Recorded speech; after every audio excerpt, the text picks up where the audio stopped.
Bismillahirrahmanirrahim. Assalamualaikum warahmatullahi wabarakatuh.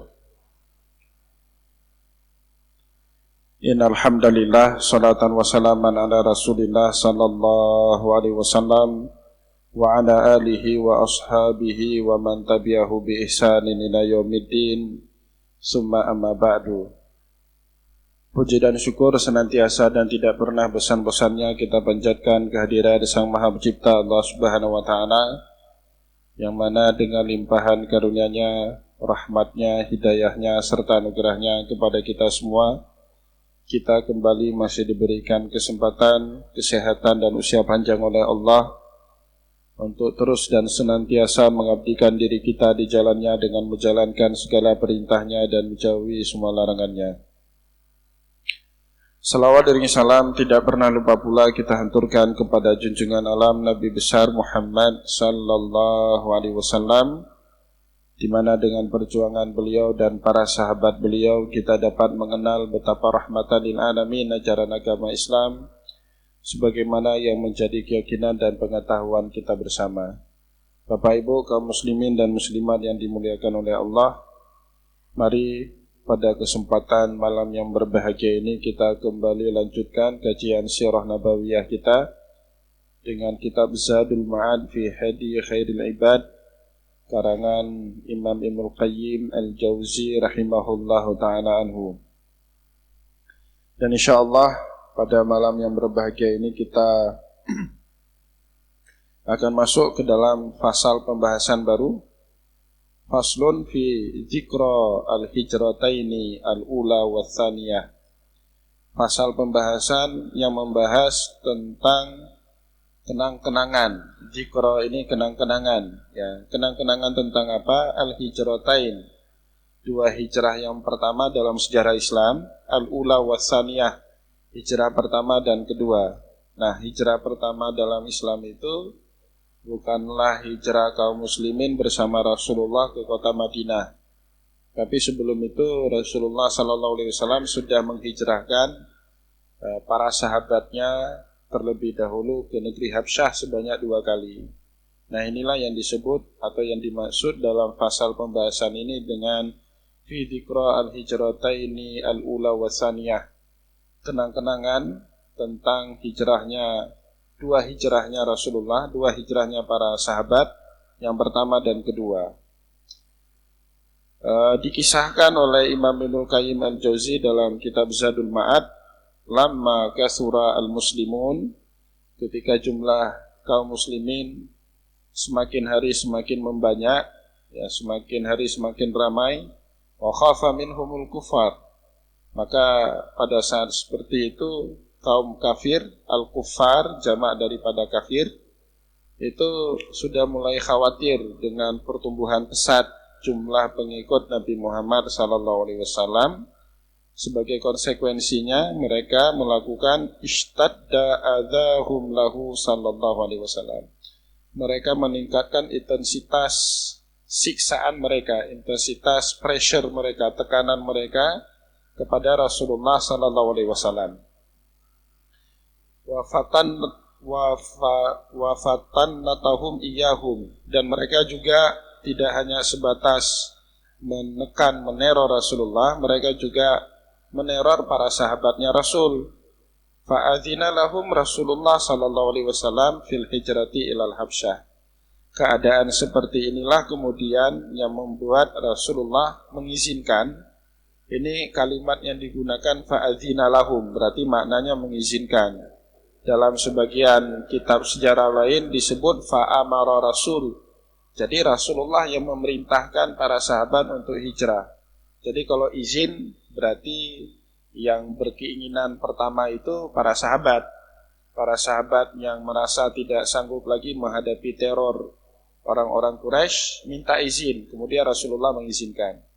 Tapi dalam riwayat kitab-kitab yang lain, dan ini lebih masyhur dalam sejarah, Rasulullah sendiri yang meminta mereka, Rasulullah yang memerintahkan mereka untuk hijrah ke negeri Habsyah. Fa'amara Rasulullah sallallahu alaihi wasallam bil hijrati ilal Habsyah. Rasulullah sendiri yang memerintahkan mereka untuk hijrah ke negeri Habsyah.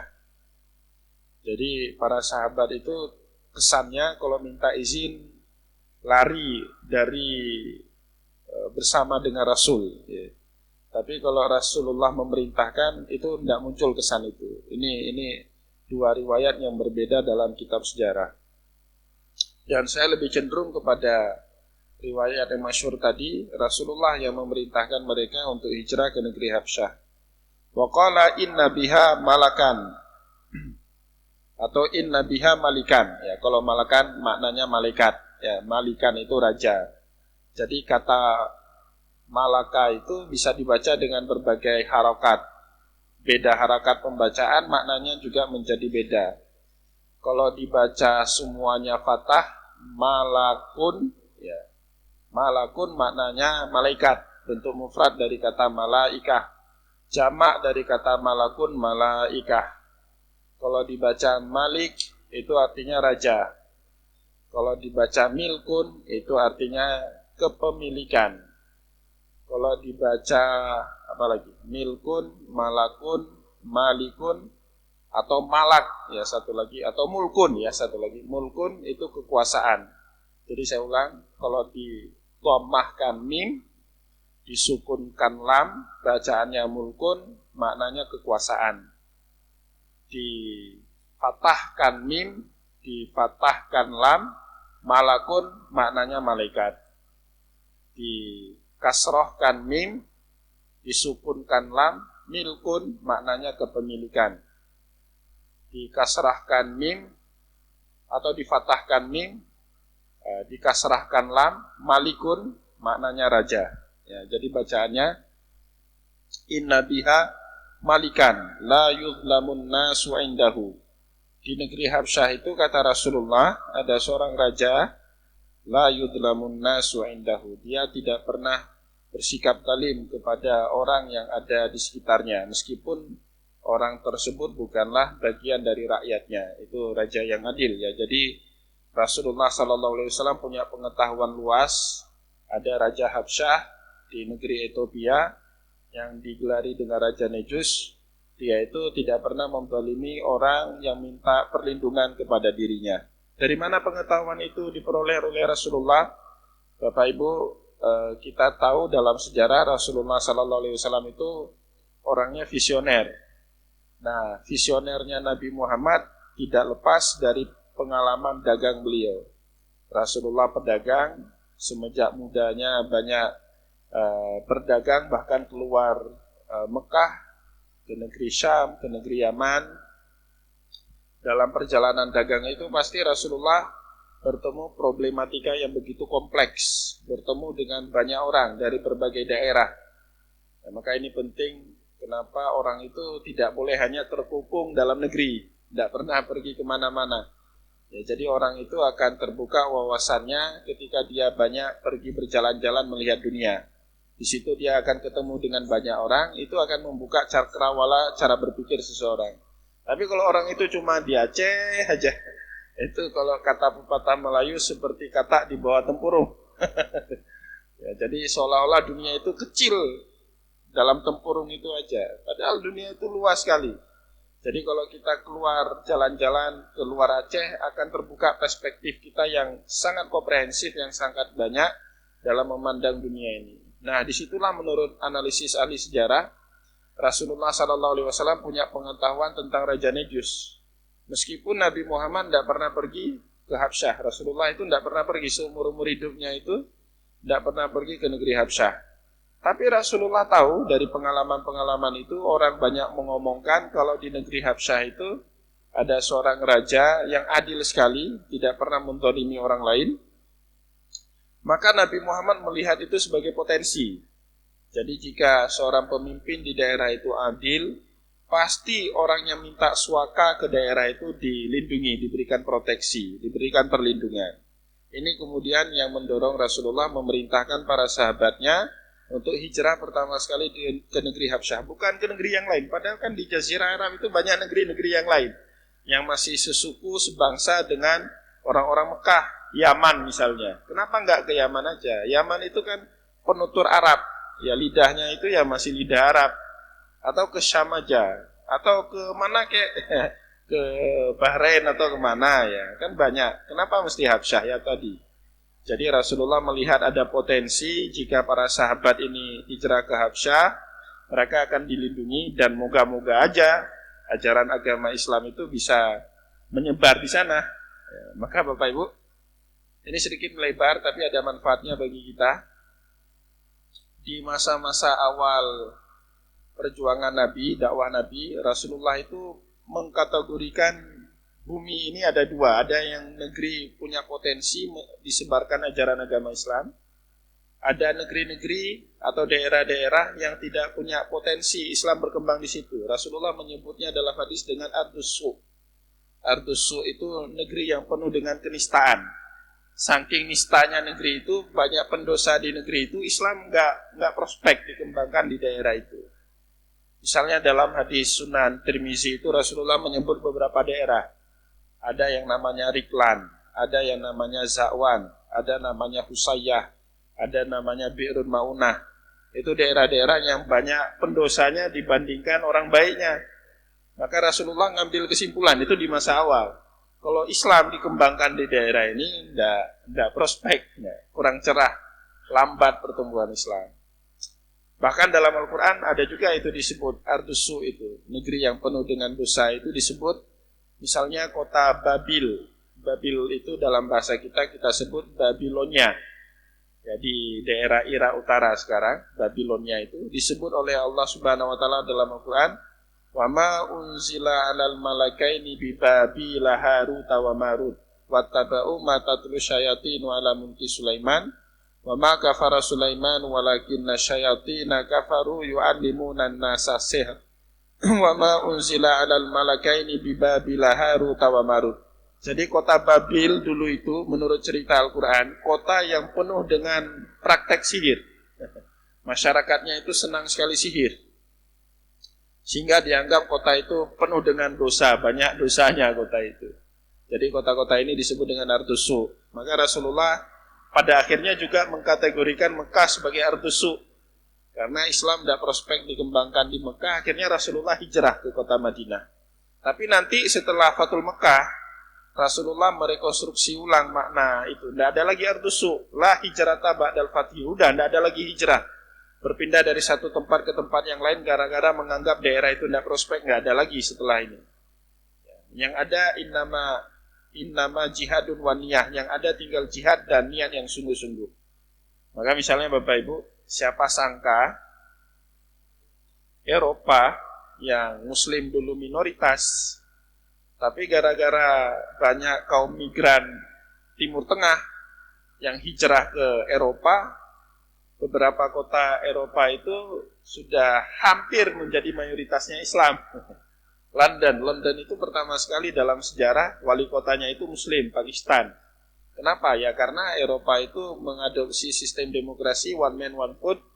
Kebetulan sudah rame di London itu sudah ramai migran dari Pakistan, ya dari India, dari anak benua India seperti Bangladesh dan seterusnya.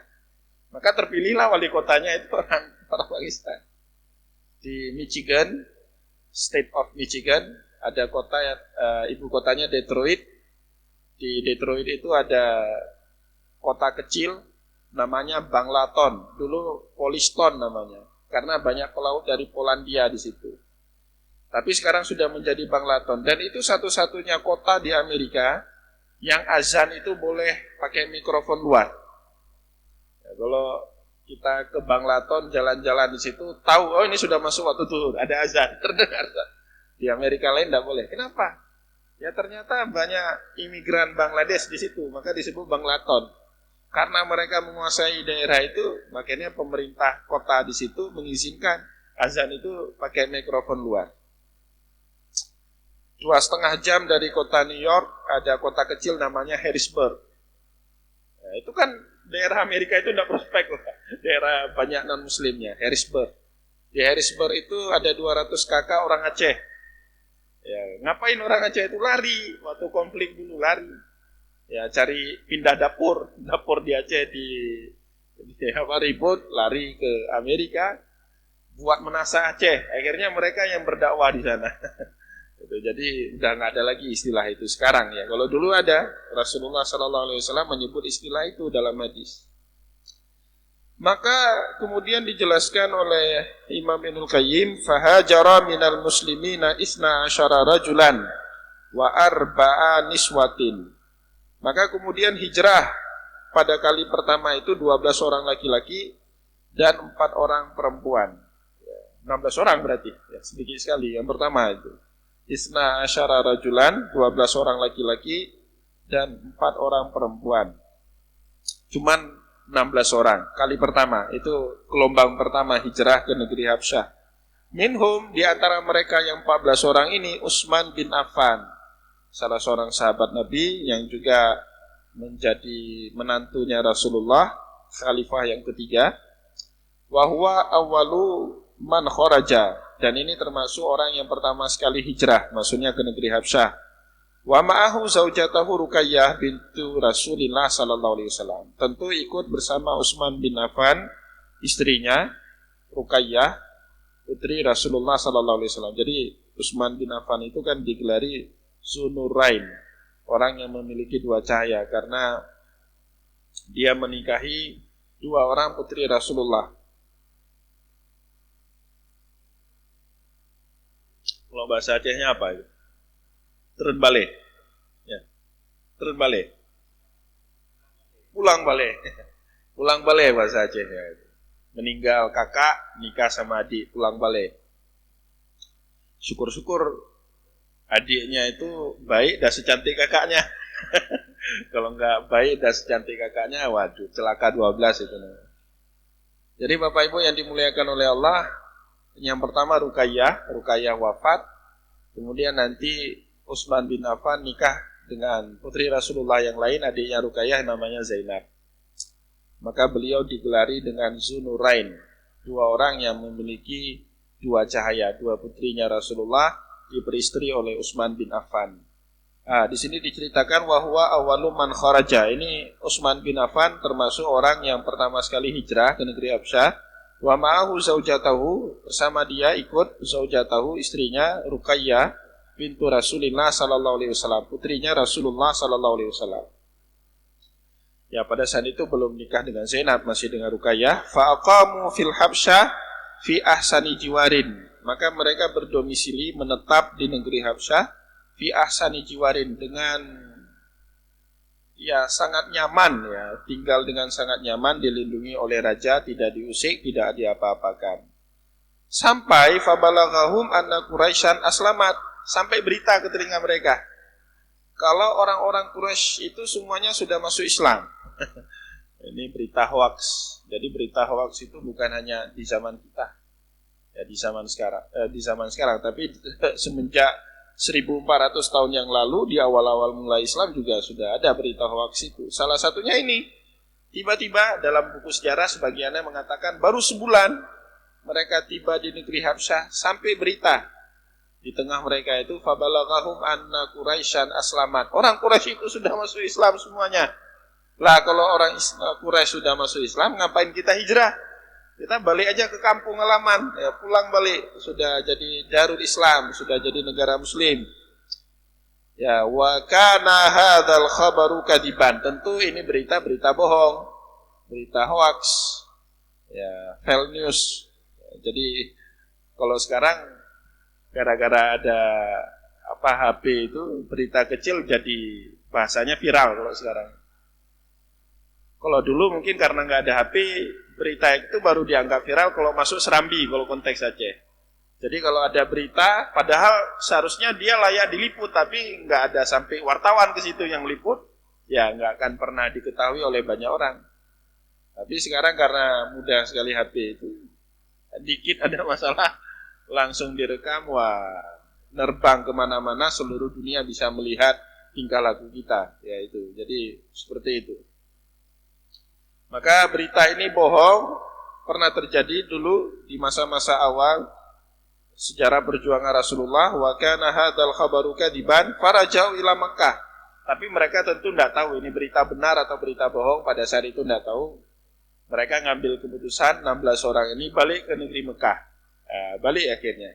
Faraja'u ila Makkah, balik semuanya ke negeri Mekah, tidak ada yang tinggal di kota Habsyah. Jadi cuma beberapa bulan aja. Ada riwayat mengatakan 1 bulan, ada riwayat mengatakan 3 bulan, ada riwayat mengatakan 6 bulan. Cuma 1 semester lah di negeri Habsyah, balik karena tahu Mekah itu sudah Islam semuanya.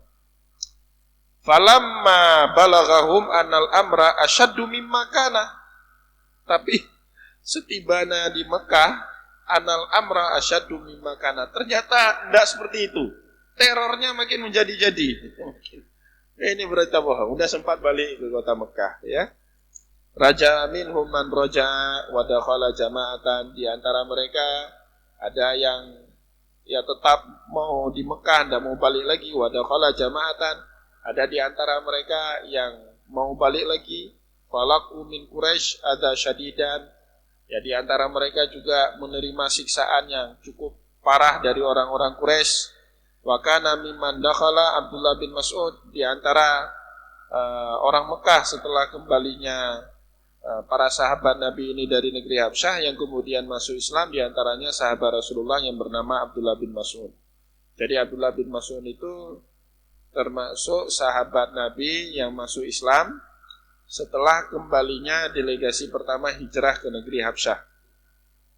Jadi agak telat, berarti setelah 5 tahun Nabi Muhammad SAW hijrah. Maka Abdullah bin Mas'ud itu sahabat ahli qiraah, ya, salah satu dari 4 sahabat Nabi yang sangat pakar dalam bidang ilmu Al-Quran. Tapi beliau tidak termasuk as-sabiqunal awwalun, tidak termasuk orang-orang yang paling awal memeluk ajaran agama Islam. Orang yang paling awal memeluk ajaran agama Islam itu di tahun-tahun pertama. Ya, orang-orang di tahun pertama dakwah Nabi langsung menerima ajaran agama Islam. Kalau anak kecil ada Ali bin Abi Thalib, usianya masih 9 tahunan. Perempuan dewasa ya istrinya Rasulullah, Khadijah Al-Kubra. Perempuan hamba sahaya Sumayyah, ibunya Ammar. Laki-laki dewasa merdeka Abu Bakar As-Siddiq. Laki-laki dewasa tapi hamba sahaya Yasar, bapaknya Ammar. Anak kecil hamba sahaya si Yasar. Ya, itu dalam riwayat sejarah seperti itu. Tidak masuk ke dalam kategori as-sabiqunal awwalun. Summa adina lahum fil hijrati saniyan ilal Habsyah. Melihat kondisi seperti ini, Rasulullah ini bahasanya kembali ya, mengizinkan. Ya, dalam riwayat yang lain bahasanya itu fa'amarahum. Rasulullah perintah balik lagi, mereka balik lagi ke negeri Habsyah. Ya, delegasi yang kedua ini lebih ramai, sekitar 101 orang semuanya. Dipimpin oleh abang kandungnya Ali bin Abi Thalib, namanya Ja'far. Mereka ini lama sekali nanti di negeri Habsyah, Bapak Ibu. Berangkat berarti sekisaran tahun 6 kenabian, baru sampai kembali dan kembalinya bukan ke kota Mekah nanti, tapi kembalinya ke kota Madinah. Ya, Ja'far itu kembali ke kota Madinah di tahun 6 Hijriah. Itu kan lama itu. Jadi tahun 6 kenabian, Nabi Muhammad SAW di Mekah 13 tahun berdakwah. Tahun 6 kenabian berarti sekitar 7 atau 8 tahunan, ditambah 6 tahun. Berarti sekitar 13 atau 14 tahunan mereka berada di negeri Habsyah. Nah, balik ke Madinah, nggak balik lagi ke negeri Habsyah nanti. Ja'far dan sahabat-sahabatnya ini. Kapan baliknya? Setelah peristiwa Perang Khaybar. Perang Khaybar itu perang di antara Rasulullah dengan salah satu suku Bani Israel, namanya Bani Quraidah. Di suatu daerah 120 km dari kota Madinah, namanya Khaybar. Perang Khaybar itu sendiri terjadi setelah Perang Khandaq. Setelah Perang Khandaq, Rasulullah diperintah oleh Allah untuk tidak melepas baju zirah besinya, langsung berangkat ke Khaybar. Akhirnya Rasulullah menggerakkan pasukannya ke Khaybar, terjadi Perang Khaybar. Nah, setelah menang Perang Khaybar, Rasulullah dapat berita di kota Madinah telah sampai Ja'far. Ja'far Abu Talib bin Abi Talib, kakak Ali bin Abi Talib. Rasulullah senang sekali pada saat itu, karena sudah lama sekali tidak ketemu dengan Ja'far. Dan 2 orang, Bapak Ibu, dalam sejarah Islam yang paling mirip rupanya dengan Nabi. Kalau perempuan, putri Rasulullah sendiri Fatimah Az-Zahra itu mirip sekali dengan Rasulullah. Kalau laki-laki, ya si Ja'far ini, kakaknya Ali bin Abi Thalib, rupanya persis sekali dengan Nabi. Bahkan para sahabat itu kalau Ja'far jalan di kegelapan malam atau di pagi hari membelakangi mereka, mereka itu ragu, ini Ja'far apa Rasulullah? Karena gaya jalannya, ciri-cirinya persis sama dengan Rasulullah SAW, Ja'far ini. Maka nanti Rasulullah ketika tahu Ja'far sudah tiba balik ke kota Madinah, sudah pulang balik ke kampung halaman dari negeri Habsyah, Rasulullah mendendangkan syair. Jadi mendendangkan syair, lantunan syair itu kan ada intonasi, ada rhyme, ada irama kan itu. Itu bukan bid'ah. Kalau bid'ah ya Rasulullah mendendangkan syair itu haram. Jadi Rasulullah mendendangkan syair, la adri bi aihi ma aisar, la adri bi aihi ma asar. Saya tidak ngerti apa yang membuat saya hari ini begitu bahagia. Bi fathil Khaybar am bi qudumil Ja'far. Apa karena saya berhasil menaklukkan Khaybar atau karena kedatangan Ja'far dari perantauannya? Oh, Rasulullah senang sekali ketika itu. Nah, itu terjadi, perintah mereka hijrah gelombang kedua itu terjadi di tahun sekitaran 6 Hijriah. Fahajara minar rijalin salasatun wa samanuna rajulan. Jadi kemudian hijrah dalam gelombang kedua ini sebanyak 83 orang laki-laki. In kana fihim Ammar, salah seorang di antaranya ya tadi Ammar bin Yasar, salah seorang sahabat Rasulullah sallallahu alaihi wasallam. Wa minan nisa'i samanu asyarata imra'atan, wa minan nisa'i samanu asyarata imra'atan. Dan dari perempuan ada sekitar 18 orang. 80 berapa tadi? 83 ditambah 18 berapa? 101 ya. 101 orang semuanya ya. Ini gelombang kedua. Fa aqamu indan Najasyi ala ahsani halin. Nah, maka mereka kemudian tinggal bersama Raja Nejus. Nejus itu bukan nama orang ya, nama gelar. Jadi dulu orang raja itu ada gelar-gelarnya masing-masing. Kalau Raja Mesir pada masa Rasulullah gelarnya itu Mauqawqis. Dulu Raja Mesir sebelum Masehi di masa Nabiullah Musa gelarnya Fir'aun. Dalam bahasa Inggris the Pharaoh namanya. Dalam bahasa Arab Fir'aun, jamaknya Farain. Itu gelar bukan nama raja, tapi gelar raja. Di masa Rasulullah penguasa Mesir gelarnya Mauqawqis. Gelar Raja Persia pada saat itu Kisra. Raja Persia gelarnya Kisra. Yang menjabat jadi Raja Persia pada saat itu namanya Yazdarjid. Maka disebut Kisra Yazdarjid. Kalau Raja Romawi namanya Kaisar. Ketika itu Heraklius, namanya Kaisar Heraklius.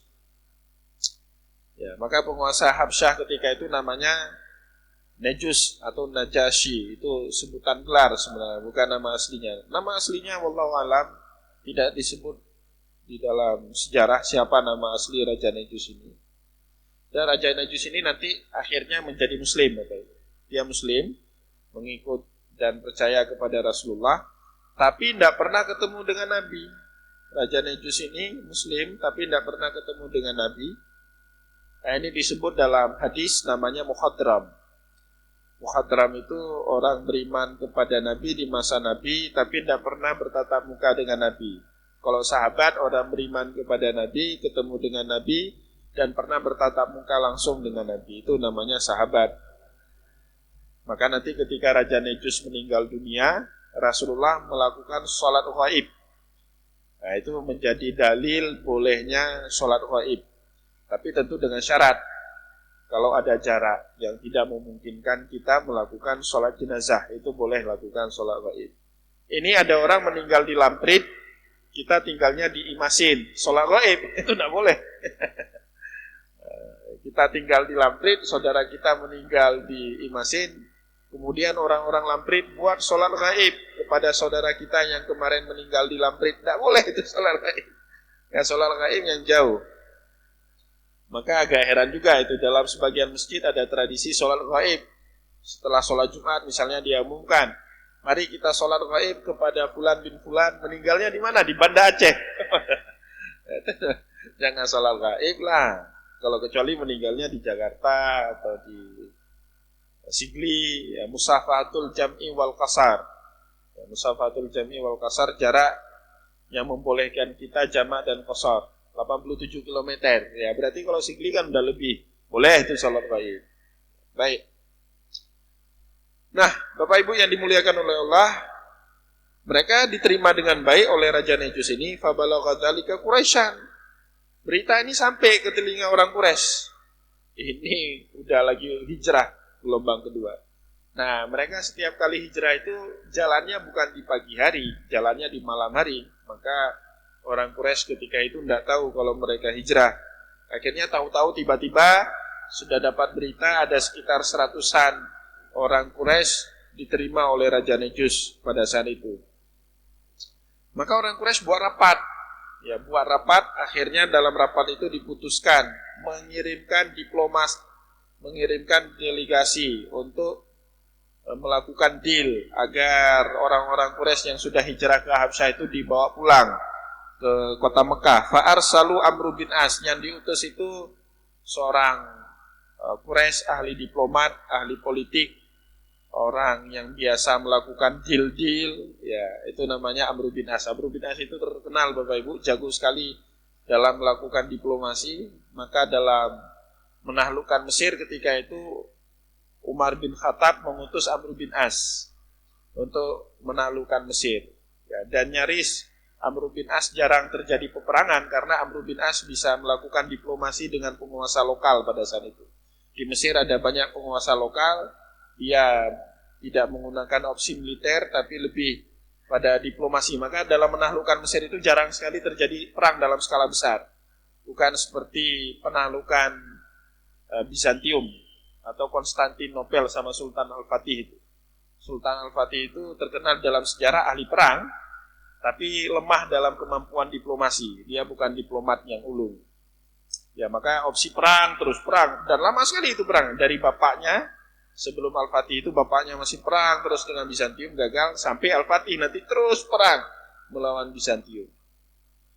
Tapi tidak seperti itu dengan Amr bin As. Amr bin As ini orang jago sekali dalam diplomasi. Termasuk nanti dalam peristiwa tahkim Ali bin Abi Thalib. Ya, ini fakta sejarah harus kita jelaskan. Kalah dalam melakukan diplomasi. Pertama perang, Ali bin Abi Thalib perang Siffin dengan Muawiyah. Muawiyah sudah mau terpojok, akhirnya minta tahkim. Tahkim itu minta ya melakukan arbitrase, peristiwa musyawarah, menyelesaikan urusan dengan cara diplomasi. Ya, pihak Muawiyah itu mengutus Amr bin As, jago diplomat itu, memang jagonya diplomat. Sedangkan Ali bin Abi Thalib mengutus seorang sahabat yang sudah sepuh, Abu Musa al-Asy'ari. Abu Musa al-Asy'ari pada saat itu dalam sejarah usianya sudah 90-an tahun, alim ulama, orang yang sangat dihormati, tapi tidak pinter diplomasi. Diplomasi itu kan pinter-pinter kelek-kelek. Ini Abu Musa al-Asy'ari itu orangnya lurus.